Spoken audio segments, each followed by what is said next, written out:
The 2010 World Cup was the first held in Africa, a fact that marks it out as special.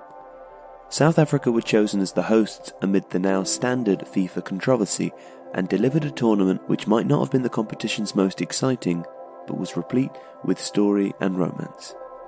The choice of South Africa meant the tournament had now been held in South and North America, Europe, Asia and Africa, an ever more global event.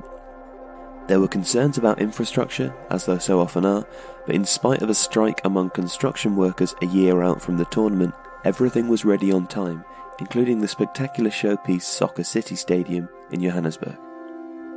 When the football kicked off, the host nation had plenty to celebrate. Tshabalala scored a screamer of a long-range goal against Mexico. The sound which accompanied the celebrations became the soundtrack to the tournament. The droning vuvuzelas reportedly sounded much better in person than they did through people's televisions, but they added a distinctive touch that makes audio from the South Africa World Cup immediately recognisable.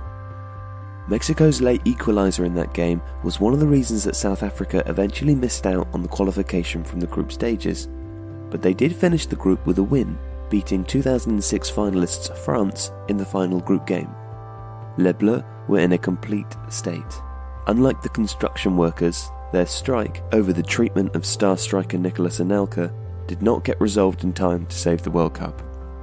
Anelka was subsequently banned for 18 international games by French football authorities, who also handed captain Patrice Evra a 5-match ban for his participation in the affair. Elsewhere, England were struggling badly. They drew their opening game 1-1 with the USA, then after an abject 0-0 draw with Algeria, were roundly booed by their supporters who had made the continent-spanning trip. Wayne Rooney, walking off the pitch near a Steadicam, looked straight down it and said, "Nice to see your home fans booing you. That's loyal supporters." A win in the final game against Slovenia saw them creep into the next round, but they were no match for a young, hungry German side who blew them away. That set up a mouth-watering, none more World Cup clash between Germany and Argentina in the quarter-finals. Diego Maradona was on the touchline for Argentina and had taken them further than many had expected he would, albeit his management style was, well, let's say unique. As Amy Lawrence wrote in The Guardian at the time, Ariel Garza has become symbolic of Maradona's unconventional approach.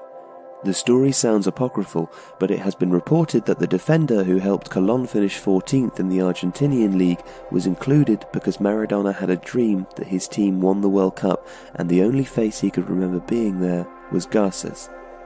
Maradona's luck ran out and Germany ran out 4-0 winners.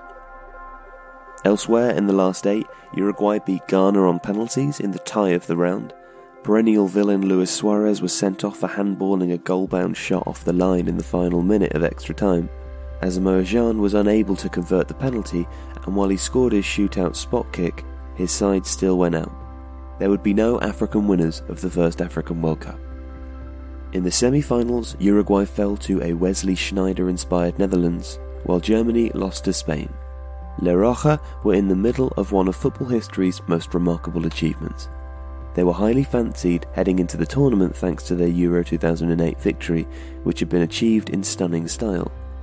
They were less thrilling in 2010, but no less effective. After a long, grueling 90 minutes, Andreas Iniesta scored their extra-time winner, giving the World Cup its first-time winner since 1998. Spain became the first European side to win the tournament outside of Europe, and the first-time winner to win outside of their own country since Brazil in 1958. The World Cup in 2010 had its share of dull games, and the Adidas Jabulani ball became infamous as long-range shot after long-range shot flew over the bar. But it had a very worthy winner, and the knockout stages prove once again that even when the World Cups aren't brilliant, they're absolutely brilliant.